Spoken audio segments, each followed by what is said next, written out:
One Man Ted here, going to give you a look at the striping kits that I got on these mowers. I just put them on the other day. I got the optional deck mount striping kit that goes on the back of the deck. Start out with the big one here.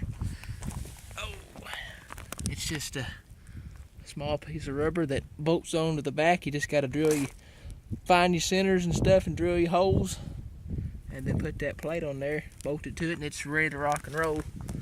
And then the same goes with the little one here too. It's same thing, find your center, drill your holes, and bolt it on. I chose the deck mount, that way I could have the piece of rubber adjusted with the height of the deck in each yard I cut, instead of getting the one that mounts on the back under the motor that stays at a consistent height, which I don't know the difference between the two which would do the best, but with what I've got on here so far, I'm very impressed with both of them, with the results from both of them. I'll give you a little look from each part of the yard where I tried it out and let you see what it turned out look like. Here we got the stripes that was done with the 60. They turned out real good. Got my yard planted in Kentucky 31, and I'm still working on it. I've missed some spots when I first planted it, but anyway, it's slowly shaping up like I want it to look.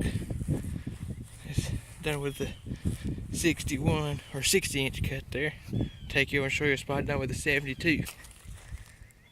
This spot here uses a 72, which I use a 72 to mow my yard all the time anyway, because I've got quite a bit I cut. I cut probably close to 2.5 acres just at my house alone. But this here was done with the 72. This part of the yard seems to stripe better than any of them for some reason, but once the grass gets taller, thickens up in the summer, it all turns out pretty good and looks great. But I'm impressed with the results from both of them. Looking forward to seeing how the rest of my yards turn out this summer. Y'all stay tuned.